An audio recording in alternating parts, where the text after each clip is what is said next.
గురుభ్యో నమః. శ్రీ మహాగణాధిపతయే నమః. శ్రీ సరస్వత్యే నమః. భక్తులారా, వ్యాసప్రోక్త భాగవత మహాపురాణం యథాతథంగా చెప్పుకున్నాం. ఇందులో భాగంగా నిన్నటి వరకు మనం 12 స్కందాలు గల ఈ భాగవతంలో 4 స్కందాలు పూర్తి చేసి 5వ స్కందాన్ని 58 భాగాలుగా చెప్పుకున్నాం.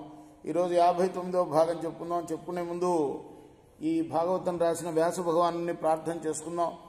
వ్యాసాయ విష్ణు రూపాయ వ్యాస రూపాయ విష్ణవే నమో వై బ్రహ్మనిధయే వాసిష్ఠాయ నమో నమః. సమర్థ సద్గురు సాయినాథ్ మహారాజ్ కీ జై. పాతాళ లోకం అడుగున ఆదిశేషుడున్నాడు. అతడు 30,000 యోజనాల వెడల్పున చుట్టుకుని ఉంటాడు. విష్ణుదేవుని మహత్తర శరీరమైన ఆ ఆదిశేషునికే అనంతుడు, సంకర్షణుడు అని పేర్లు.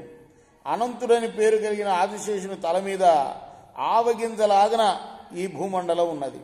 ప్రళయకాలంలో లోకాలను సంహరించే నిమిత్తం ఈ ఆదిశేషుడు ప్రచండమైన కోపంతో 11 మంది రుద్రులను సృష్టిస్తాడు. ఆ రుద్రమూర్తులు అందరూ కూడా 3 కళ్ళు ఉన్నవాళ్ళు, శివుడిలాగానే. అందరూ కూడా త్రిశూలధారులు. ఆ లోకంలోని సర్పరాజులు ఆదిశేషుని పాదపద్మాలపై భక్తి కలిగి ఉంటారు.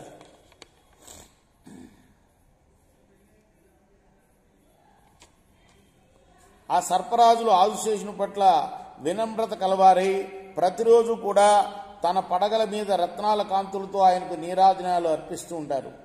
సంకర్షణమూర్తి అయిన ఆదిశేషుని దగ్గరికి తమ కోరికలు తీర్చుకోవడానికి నాగకన్యకలు వస్తూ ఉంటారు. ఆయన సమక్షంలో తమ శరీర విలాసాలు ప్రదర్శిస్తూ ఉంటారు.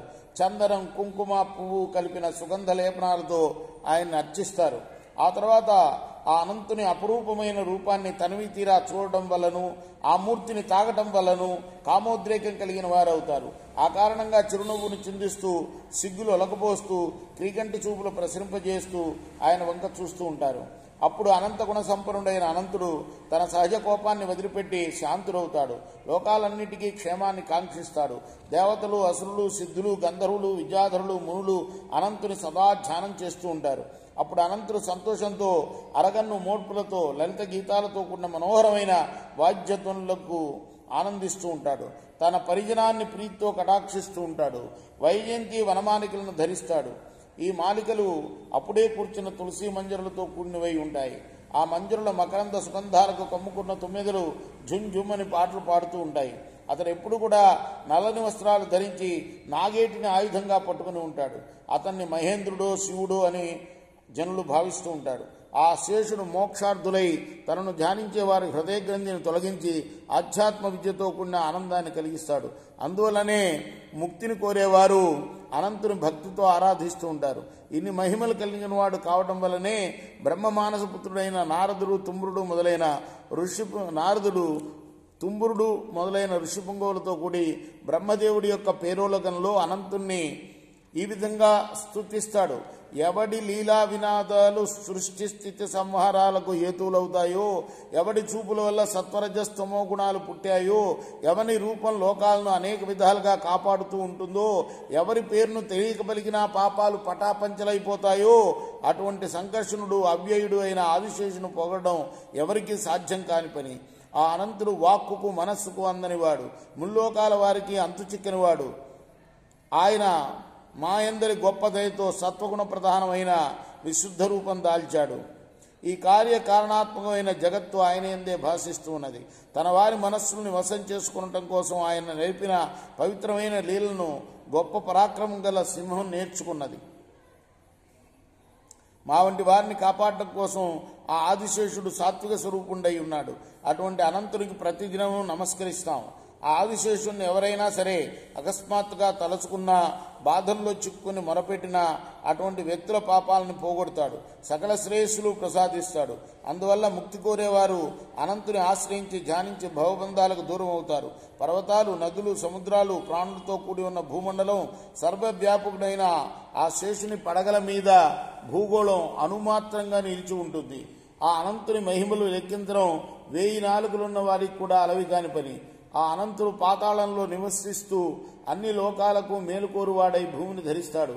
ఆయన పరాక్రమాలకు హద్దులు లేవు అంటూ లోకాల స్వరూపాలు, జంతువుల స్వభావాలు, మానవుల నైజాలను శుకుడు పరీక్షితుకు విశదంగా బోధించి ఇంకా ఏమేం వినదలుచుకున్నావో అడగవలసిందని పలికాడు.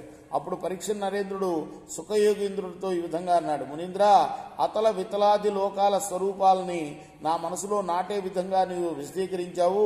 ఆ లోకాలన్నీ ఒకదానికొకటి సాటిలేనివి, పైగా చాలా చిత్ర విచిత్రమైనవి. మానవులు కర్మలను ఆచరించడం అనే రూపంలో ఉండే ధర్మాన్ని ఆచరించి ఆ కర్మల ఫలరూపంగా పొందే లోకాలు ఇవి మాత్రమే.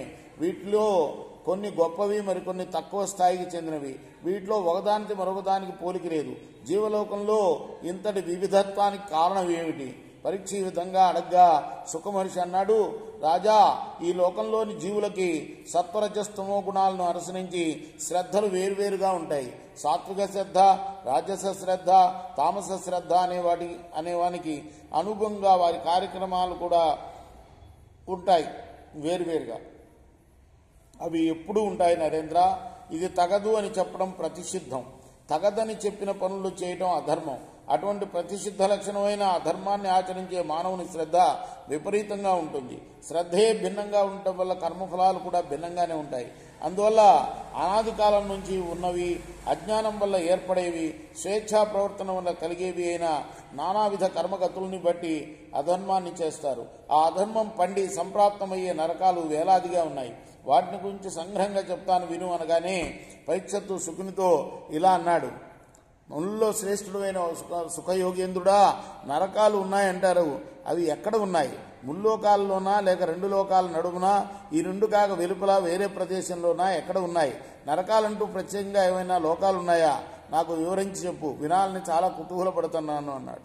అప్పుడు పరీక్షితుడు కోరికను విని సుఖయోగి చెప్పడం మొదలుపెట్టాడు: రాజా, నరకాలు ముల్లోకాల మధ్యలోనే దక్షిణ దిక్కునందు భూమి కింద బ్రహ్మాండ జలమునకు పైన ఉంటాయి. ముల్లోకాలకు ఆవల దక్షిణ దిక్కులో భూమ్యాకాశాల నడుమ మహాభయంకరమైన నరకాలు ఏర్పడి ఉన్నాయి. అంతేకాకుండా దక్షిణంలోనే ఉన్న అగ్నిశ్వాత్తులు మొదలైన పితృగణాలు దేవతలు కూడా ఆ దక్షిణ దిక్కునందే నివసిస్తారు. పితృగణ దేవతలు కూడా ఆ దక్షిణ దిక్కులోనే నివసిస్తారు. వారు తమ తమ గోత్రాల్లో పుట్టిన వారికి శుభం కలగడం కోసం సత్యమైన దీవెనలు ఇస్తూ ఉంటారు. అక్కడ పితృదేవతలకు ప్రభువు, పూజనీయుడైన యముడు కూడా తన అనుచరులతో కూడి తన లోకం చేరుకునే జీవులకు జీవితకాలంలో వారు చేసిన కర్మలకు తగినట్టు ఫలం ప్రసాదిస్తూ ఉంటారు. అందుకోసమే మరి నిత్యం బ్రాహ్మణులు వదిలే జలతర్పణాలు కానీ, అమావాస్యగా వదిలే పితృతర్పణాలు కానీ, అమావాస్యగా తిలతర్పణాలు కానీ, ఇవన్నీ దక్షిణం వైపే తిరిగి వదలాలి అని. తద్దినంలో కూడా అలానే దక్షిణం వైపు, ఎందుకంటే అక్కడ పితృదేవతల రాజు యముడు ఉంటాడు, పితృదేవతలు కూడా అటువైపే ఉంటారు. కాబట్టి ఆ విధంగా యముడు తన అనుచరులతో కూడి తన లోకం చేరుకునే జీవులకు జీవితకాలంలో వారు చేసిన కర్మలకు తగినట్టుగా ఫలం ప్రసాదిస్తూ ఉంటారు. ఆ యమలోకంలో తామిశ్రం అని, అంధతామిశ్రం అని, రౌరవం అని, మహారౌరవం అని, కుంభీపాకం అని, కాలసూత్రం అని, అసిపత్రవనం అని, శూక్రముఖం అని, అంధకూపం అని, క్రిమిభోజనం అని, సందంశం అని, అలానే తప్తోర్మి అని, వజ్రకంటక శాల్మిలి అని, వైతరిణి అని, పూయోధం అని, ప్రాణరోధం అని, విశసనం అని, లాలాభక్షణం అని, సారమీయోధనం అని, అభిరీచం అని, రేతప్పానం అనే 21 నరకాలున్నాయి. ఇవే కాకుండా క్షారకర్ధమం, రక్షోగణ భోజనం, సులభప్రోతం, దందశోకం, అవట నిరోధనం, అపర్యావర్తనం, సూచిముఖం అనే 7 నరకాలు కూడా ఉన్నాయి. వెరసి దక్షిణంలో 28 నరకాలున్నాయని కొందరు చెబుతారు. ఈ 28 స్థానాల్లో అనేకమైన యాతనలు ఉంటాయి. ఇతరులు అంటే ఒక్కొక్క దాన్ని వివరిస్తున్నారు అన్నమాట. ఇతరుల యొక్క సొమ్మును, ఇతరుల యొక్క